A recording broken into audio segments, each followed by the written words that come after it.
Student welcome back to my YouTube channel Shivam study knowledge. Student आज के इस video में हम कक्षा 12 नागरिक शास्त्र के जितने भी स्टूडेंट हैं और इस बार 23 फरवरी 2024 के बोर्ड एग्जाम में नागरिक शास्त्र का पेपर देने वाले हैं। तो हम एक ऑफिशियल मॉडल पेपर लेकर आए हुए हैं जो कि माध्यमिक शिक्षा परिषद बोर्ड के जारी किया गया एक ऑफिशियल पेपर है। और आज के इस वीडियो में पेपर को हम क्या सोल्यूशन के साथ में बताने वाले हैं और आपके पेपर में यानी इसी तरीके से 100% इसी तरीके से आपका पेपर पूछा जाएगा जो 23 फरवरी को पेपर है आपका। आज का ये वीडियो कंप्लीट देखिएगा क्योंकि इससे आपके पेपर में 23 फरवरी के पेपर में इससे काफ़ी क्वेश्चंस बोर्ड में आपको देखने को मिल जाएगा। तो ये पेपर हम आपको सॉल्यूशन के साथ में बताने वाले हैं, यानी हल करके पूरा इसका हम आंसर आपको देंगे। आप लोग भी इसका हल करना चाहें तो हल कर सकते हैं। टेलीग्राम चैनल नहीं ज्वाइन किया है तो कर लीजिए, वहाँ पर मैं इसका PDF आप लोगों को दे दूंगा। फिलहाल आज के इस वीडियो में पेपर को क्या हम सॉल्यूशन करके आपको दिखाते हैं कि क्वेश्चंस कैसे आते हैं। और जो बोर्ड के जारी किया गया है आप लोगों को पता ही होगा, बोर्ड के द्वारा जारी किया गया तो कुछ ना कुछ तो इस पेपर में स्पेशल होगा ही होगा। तो यहाँ पर देख सकते हैं इंटरमीडिएट परीक्षा 2023-24 प्रतिदर्श प्रश्न पत्र कक्षा 12 विषय नागरिक शास्त्र। उसके बाद में देखिए पूर्णांक 100 नंबर का है, आप लोगों को पता ही होगा। समय 3 घंटा 15 मिनट, हर एक सब्जेक्ट में यही समय दिया जाता है आप लोगों को। और ये पेपर आप लोग हमारे साथ में भी हल कर सकते हैं। ऑब्जेक्टिव जो क्वेश्चन है इसका आंसर आप लोगों को पता होगा तो कॉमेंट में ज़रूर बताइएगा। उसके बाद में देखिए नोट, प्रारंभ में 15 मिनट परीक्षार्थियों को प्रश्न पत्र पढ़ने के लिए निर्धारित है। फिर निर्देश में देखिए क्या है, निर्देश में है कि सभी प्रश्न करना अनिवार्य है, यानी जो भी प्रश्न आपको दिए जाएंगे पेपर में वो करना अनिवार्य है।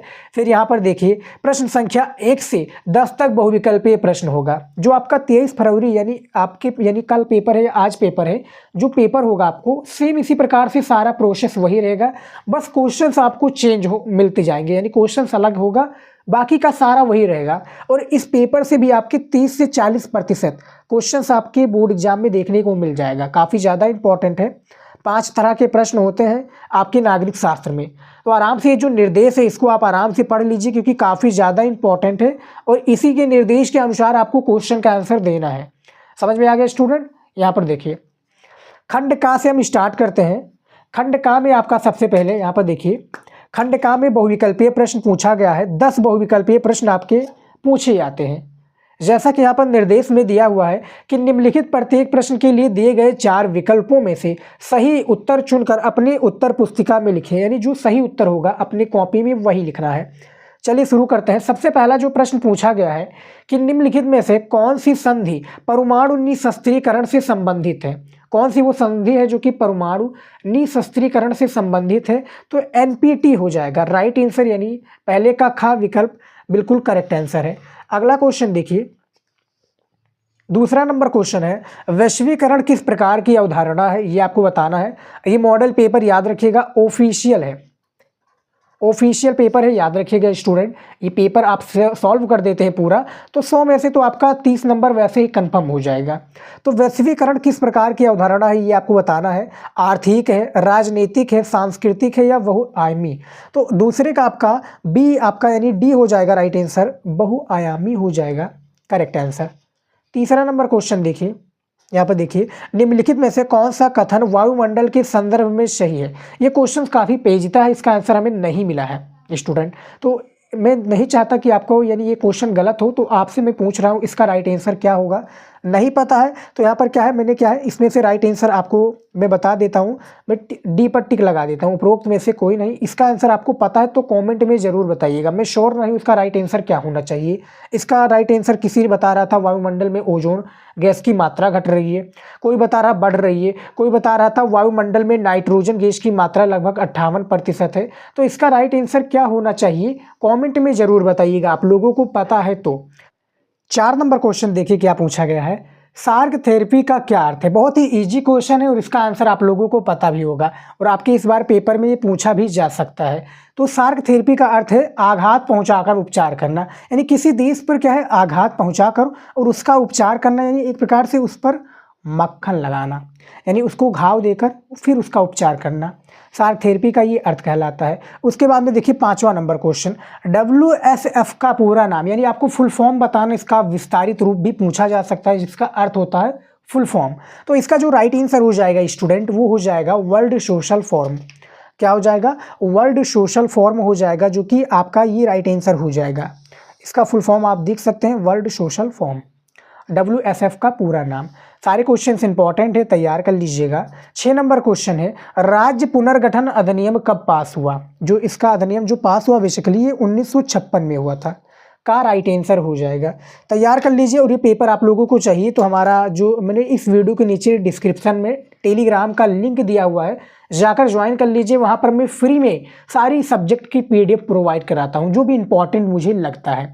7 नंबर क्वेश्चन देखिए, खाद्य संकट से सर्वाधिक प्रभावित राज्य था? कौन सा सर्वाधिक प्रभावित राज्य था? तो वो आपका पश्चिम बंगाल हो जाएगा। यानी 7वें का सी राइट आंसर हो जाएगा, गा हो जाएगा पश्चिम बंगाल, जो कि खाद्य संकट से सर्वाधिक क्या है, प्रभावित राज्य था। 8 नंबर क्वेश्चन देखिए, बॉम्बे प्लान का क्या उद्देश्य था? तो बॉम्बे प्लान का बेसिकली जो उद्देश्य था, भारत का आर्थिक विकास करना। गा नंबर बिल्कुल सही आंसर है। ऐसे ही इंपॉर्टेंट क्वेश्चंस आपके पेपर में पूछे जाएंगे। 9 नंबर है, 1975 ईस्वी में आपातकाल घोषणा के समय भारत के प्रधानमंत्री कौन थी? तो इंदिरा गांधी जी थी। कब क्या है आपातकाल कब लागू हुआ? 25 जून, हाँ 25 जून 1975 में। कौन करता है इसको आपातकाल लागू? वो राष्ट्रपति करता है। उस समय के राष्ट्रपति फरुखुद्दीन अली अहमद जी थे, याद रखिएगा। 10 नंबर क्वेश्चन देखिए, किस दशक को स्वायत्तता का दशक कहा जाता है? स्वायत्तता का दशक किस दशक को कहा जाता है, ये बताना है। तो 10 का जो आपका राइट आंसर हो जाएगा 1980 को। आंसर खा बिल्कुल करेक्ट आंसर है। तो यहाँ पर स्टूडेंट आप लोग देख सकते हैं, हमने 10 ऑब्जेक्टिव क्वेश्चन को बता दिया है, जो आपके इस बार के पेपर में पूछे गए थे नागरिक शास्त्र में। अब यहाँ से हमारा स्टार्ट हो जाता है अति लघु उत्तरीय प्रश्न, जो कि 10 प्रश्न ये भी पूछे जाते हैं और प्रत्येक प्रश्न 2-2 नंबर का होता है। कितने प्रश्न? प्रत्येक जो प्रश्न होता है ये 2-2 नंबर के पूछे जाते हैं। जैसा कि यहाँ पर 11 नंबर प्रश्न पूछा गया है कि सुरक्षा से क्या तात्पर्य है? जो सुरक्षा है इससे तात्पर्य क्या है, ये आपको बताना है। तो आंसर देखिए, मैं आपको आंसर भी बताऊँगा। जैसा कि हमने कहा था कि क्वेश्चन में था, आंसर मैं आपको देने वाला हूँ। यहाँ पर देखिए, खतरे से आज़ादी वर्तमान समय में मनुष्य की, यहाँ पर देखिए वर्तमान समय में मनुष्य की सुरक्षा खतरे में है, चाहे वो युद्ध के कारण हो या आतंकवाद के कारण। इसी को हम क्या कहते हैं? खतरे से आज़ादी ही सुरक्षा कहलाता है। आप सिंपल सा समझ लीजिएगा। 13 नंबर क्वेश्चन देखिए क्या पूछा गया है, वैश्वीकरण से क्या अभिप्राय है? जो वैश्वीकरण है इससे अभिप्राय क्या है, ये आपको बताना है। तो इसका भी मैं आंसर आपको दूंगा, और ऐसे ही बोर्ड एग्जाम की कॉपी में भी आप लोगों को ऐसे ही आंसर इसका देना है। जैसे 13 नंबर में देख सकते हैं कि प्रसिद्ध समाजशास्त्री एंथोनी गिड्स ने वैश्वीकरण को परिभाषित करते हुए कहा कि विभिन्न लोगों और विश्व के विभिन्न क्षेत्र के मध्य बढ़ती हुई पारस्परिकता ही वैश्वीकरण है। बढ़ती हुई जो पारस्परिकता ही है, ये वैश्वीकरण है। तो जो 13 नंबर क्वेश्चन, इसका भी आंसर हमने दे दिया है। उसके बाद में देखिए अगला क्वेश्चन, सारे क्वेश्चन का मैं आंसर दूंगा, और 10 क्वेश्चन होते हैं 2-2 नंबर का, आपको पता ही होगा। नागरिक शास्त्र के स्टूडेंट हैं आप लोग। 14 नंबर क्वेश्चन पूछा गया है कि पृथ्वी सम्मेलन किस समस्या को लेकर आयोजित किया गया था? जो पृथ्वी सम्मेलन है ये किस समस्या को लेकर आयोजित किया गया था? तो भैया पर्यावरण से रिलेटेड था। यहाँ पर देखिए 1992 का पृथ्वी सम्मेलन ब्राजील के रियो डी जनेरियो में आयोजित किया गया। पर्यावरण को विश्व राजनीति के प्रमुख मुद्दों में शामिल कराने वाले इस सम्मेलन में 170 देश, हजारों स्वयंसेवी संगठन भाग लिया था। यानी इसमें जो शामिल हुए थे 170 से अधिक देश और क्या है, हजारों स्वयंसेवी शामिल हुए थे। कहाँ पर हुआ था? ब्राजील के रियो डी जनेरियो में 1992 में हुआ था। किससे संबंधित था? पर्यावरण सुरक्षा को लेकर। क्वेश्चन का आंसर हमने बता दिया है। उसके बाद में देखिए अगला क्वेश्चन क्या पूछा गया है। यहाँ पर देखिए 15 नंबर क्वेश्चन है, साक्षी संपदा का अर्थ बताइए। तो इसका आंसर देखिए, यहाँ पर देखिए, साक्षी संपदा उन संसाधनों को कहा जाता है जिन पर एक का नहीं बल्कि पूरे समुदाय का अधिकार होता है। संयुक्त परिवार का चूल्हा, चारागाह, मैदान, कुआं या नदी आदि साक्षी संपदा का उदाहरण है। ये सारी चीज़ें क्या है? ये साक्षी संपदा का उदाहरण ही है।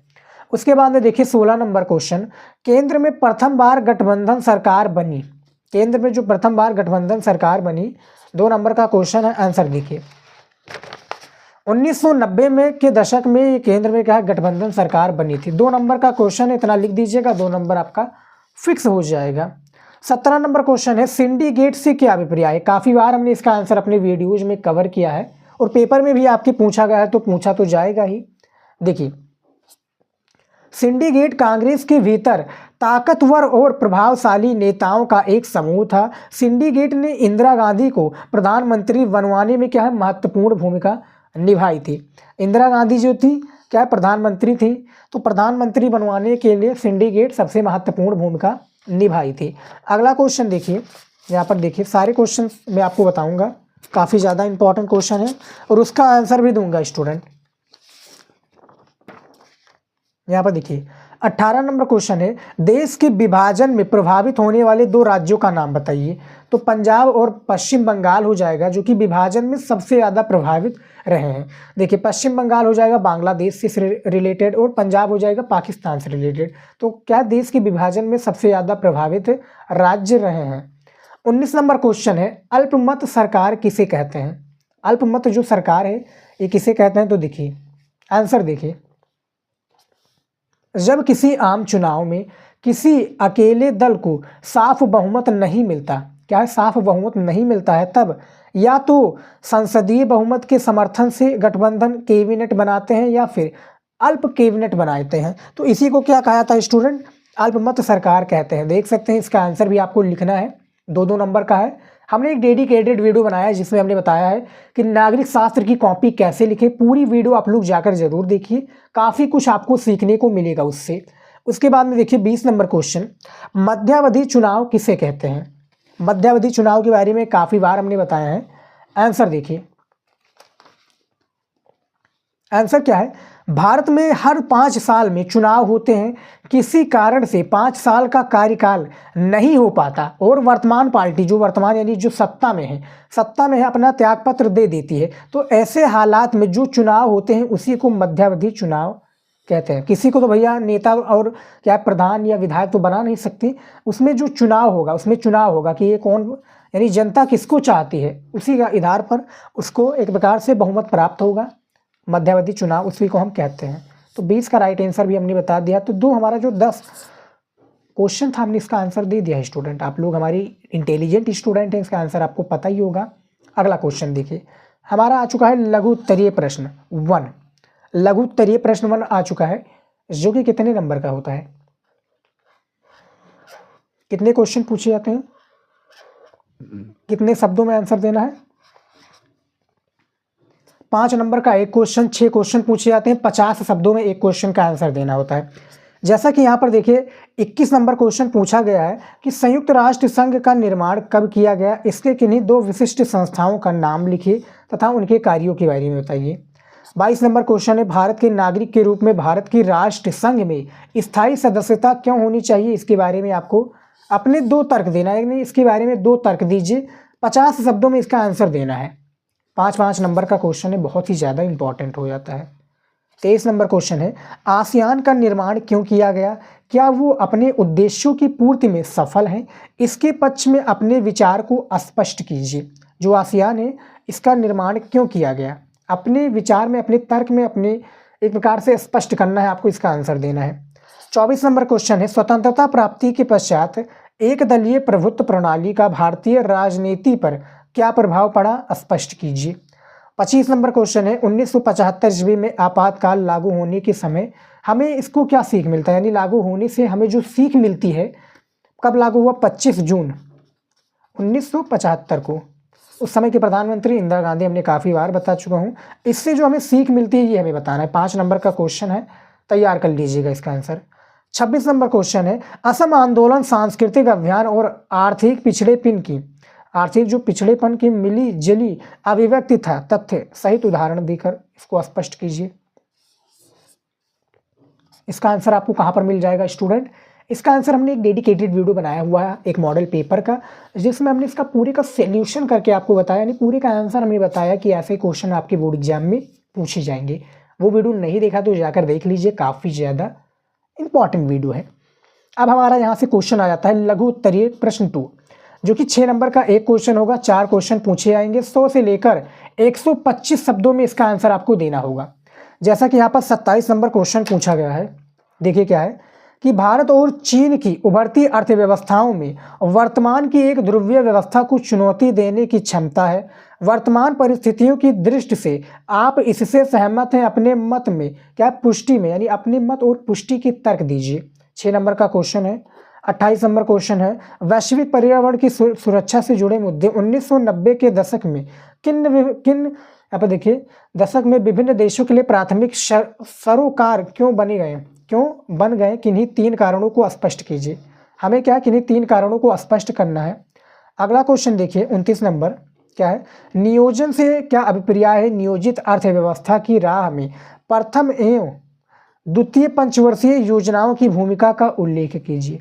प्रथम और द्वितीय जो पंचवर्षीय योजनाएं हैं इसका उल्लेख करना है। 30 नंबर वाला क्वेश्चन काफ़ी ज़्यादा इंपॉर्टेंट है। अयोध्या विवाद क्या था, इसका समाधान कैसे हुआ? जो अयोध्या विवाद था ये क्या था, इसका समाधान कैसे हुआ, ये आपको बताना है। अब यहाँ पर हमारा स्टूडेंट आ जाता है दीर्घ उत्तरीय प्रश्न। क्या आ जाता है? दीर्घ उत्तरीय क्वेश्चन आ जाता है, जो कि 8 नंबर का एक क्वेश्चन होता है। करना हमें 2 ही क्वेश्चन है, 250 शब्दों में इसका आंसर देना हमें होता है। जैसा कि 31 नंबर क्वेश्चन पूछा गया है कि दक्षेस क्या है। यहाँ पर देखिए दक्षेस क्या है, इसका गठन कैसे हुआ? दक्षिण एशिया की प्रगति में दक्षेस यानी सार्क ज़्यादा बड़ी भूमिका निभा सके, इसके लिए आपका क्या सुझाव देंगे? मान लीजिए इतना बड़ा क्वेश्चन आपको नहीं आ रहा, तब क्या करेंगे? तो आप ये वाला कर लीजिएगा। 2 ध्रुवीय विश्व का क्या अर्थ है? इसके विघटन के 4 कारण बताइए। यानी अर्थ आपको बता देना है, इसके कारण बता देना है। दोनों में से किन्हीं एक को करना है। 32 नंबर क्वेश्चन है कि निम्नलिखित देशों के भारत के वैदेशिक संबंधों की व्याख्या कीजिए। भारत के जो वैदेशिक संबंध है इसको आपको व्याख्या करना है। भारत पाकिस्तान में कर लीजिए या भारत और चीन के बारे में कर लीजिए, किसी एक को कर लीजिए, मिल जाएगा। अथवा करके ये भी पूछा गया कि गुटनिरपेक्षता की नीति का क्या अर्थ है? वर्तमान परिस्थिति में भी ये भारत के लिए प्रासंगिक है। यहाँ पर देखिए प्रासंगिक है, इसके पक्ष में अपना मत दीजिए। 8 नंबर का स्टूडेंट तैयार कर लीजिएगा। इस पर हमने एक डेडिकेटेड वीडियो बनाया, यानी एक मॉडल पेपर और भी इसी से रिलेटेड हट किया है, उसका पूरा मैंने सोल्यूशन कराया हुआ है। पूरा यानी पूरे दीर्घ उत्तरीय प्रश्न तक का आंसर हमने दिया हुआ है, तो वो वीडियो ज़रूर देखिएगा। और स्टूडेंट आप लोग कॉपी वाला वीडियो हमारा नहीं देखा है, जो कि नागरिक शास्त्र में कॉपी कैसे लिखते हैं, 23 फरवरी को भी कॉपी ऐसे ही लिखिएगा जो हमारा वीडियो हम आपको एक क्या कॉमेंट्री में डाल देंगे कानून, तो उसमें जाकर देख लीजिएगा। फिलहाल आज की इस वीडियो में इतना ही, मिलता है नेक्स्ट वीडियो में। जय